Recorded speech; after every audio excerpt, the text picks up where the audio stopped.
Hi, I'm Becca Hendricks. I'm here at Coors Field where the Colorado Rockies play. I'm here for Real World Apps Math.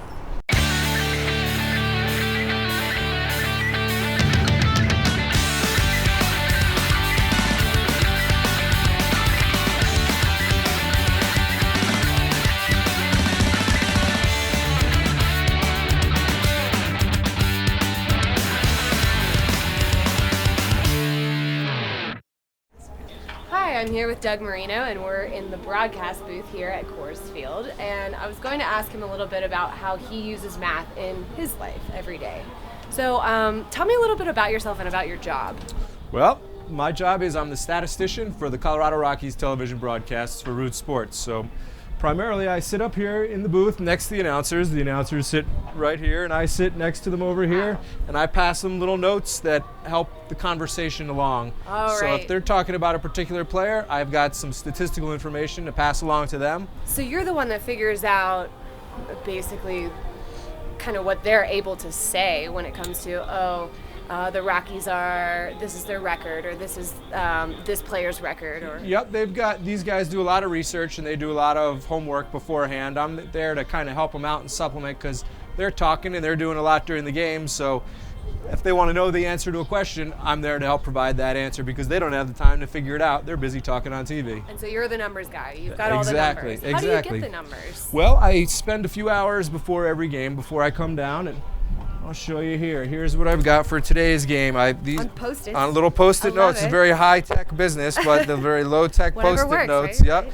When different guys come up, I have different things to add to the conversation. Here, Justin Morneau is third in the National League in fielding percentage among first basemen. So when Justin makes a nice play, I'm going to hand that to the announcers, and they're going to talk about it. Let's talk about this guy. Yep. Okay. The Rockies are facing a left-handed pitcher tonight. They are batting .272 against left-handers. That leads the best mark in the National League. So a basic statistic, if you were just showing me some of the batting averages and some of these statistics that you came up with.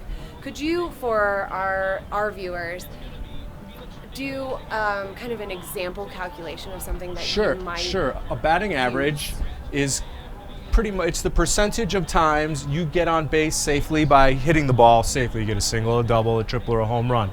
So let's say you've been up 100 times and you have 30 hits. You take 30 hits divided by 100 is .300. So it's a ratio. Your batting average is 300, that's considered very good. Where did you go to school? What kind of schooling did you do in order to learn to do what you do? I went to the University of Dayton in Dayton, Ohio. I was a broadcasting major. You intended on going into television. I did. I've always been a baseball junkie my whole life, so I was always into statistics for baseball in particular. I used to play a little dice rolling game when I was a kid with different cards, and I would keep statistics for every game. I would keep the box score, and I would total up everybody's batting average and their home runs and their RBIs after every imaginary game that I played. My mom used to yell at me to do my homework.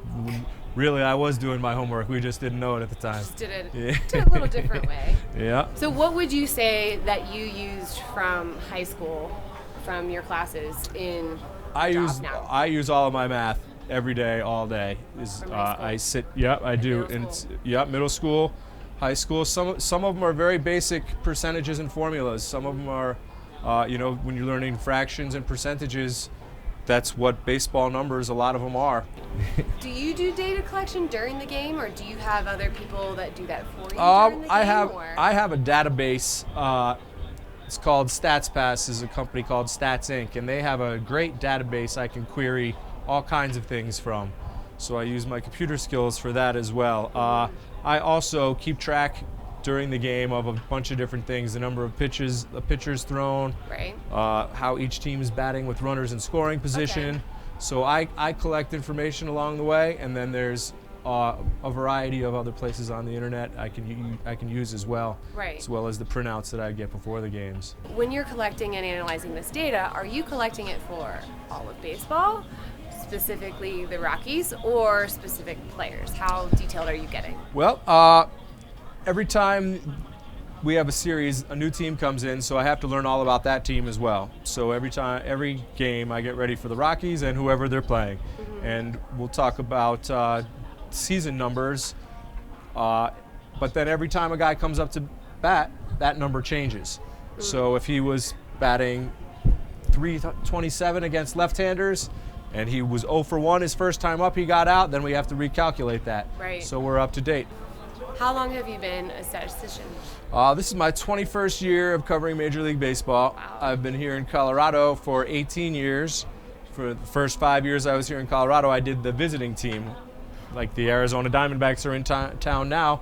When they came to town, they needed somebody, so they would hire me. But the last 13 years, I've been here doing the Rockies home broadcasts.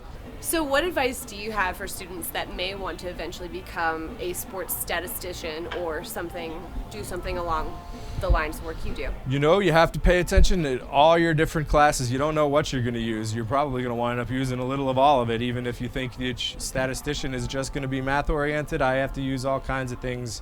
So do you think that you have an unfair advantage in fantasy baseball I leagues? usually finish in the top 2 or 3. So if you want to have a view of the Rockies Stadium or similar, something like Doug Marino, then of course pay attention in school and pay attention to Homework Hotline. We're here to help you remember, and thank you again, Doug Marino, for answering our questions today about your job. You got it. My pleasure.